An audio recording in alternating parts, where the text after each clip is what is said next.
ప్రియులారా, ప్రభునందు మీ అందరికీ వందనాలు. చిన్న ప్రార్థన చేసుకుందాము. పరిశుద్ధాత్మ దేవానికి వందనాలు చెల్లిస్తున్నాను తండ్రి. ఈ దినము ప్రభువా నా తండ్రి రాత్రంతా కాచి కాపాడి మరొక దినం మాకు ఇచ్చినాం. ఈ దినంను ఆస్వాదించి దీవించమని ఇచ్చే ఈ సమయం మీ చేతికి అప్పగిస్తూ యేసునామములో అడుగుచున్నాం తండ్రి, ఆమేన్.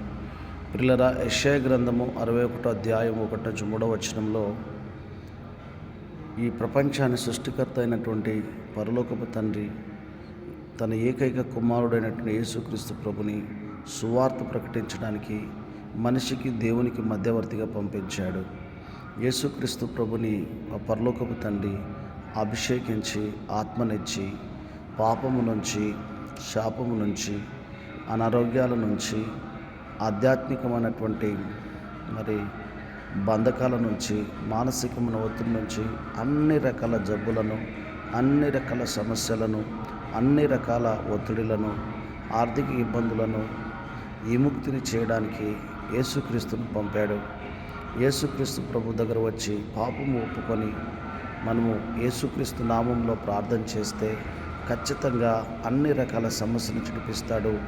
అన్నిటికంటే మానవునికి పాపానికి పరిహారం ఇస్తాడు.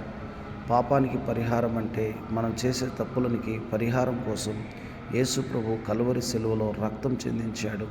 ఆ రక్తము ద్వారా మన పాపాన్ని పరిహారం చేసి ఆయన సిలువలో బలియాగము ద్వారా మన రోగాన్ని నివారణ చేసి ఆయన ప్రాణం పెట్టాడు. ఆ ప్రాణం ఎందుకు పెట్టాడంటే అగ్ని ఆరని పురుగు చావని రెండవ మరణం చిడిపించడానికి, అనగా మన ఆత్మను రక్షించడానికి, ఆ నిత్య జీవము ఎల్లప్పుడూ జీవించే జీవితము ఈ రక్షణ ఇవ్వడానికి యేసు ప్రభు మనందరి కోసం కలువరి కొండపైన సిలువ మీద బలియాగమై మరణించాడు.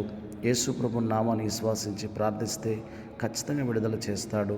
ఈ మాటలు దేవుడు మీ హృదయంలో స్థిరపరచును గాక, ఆమేన్.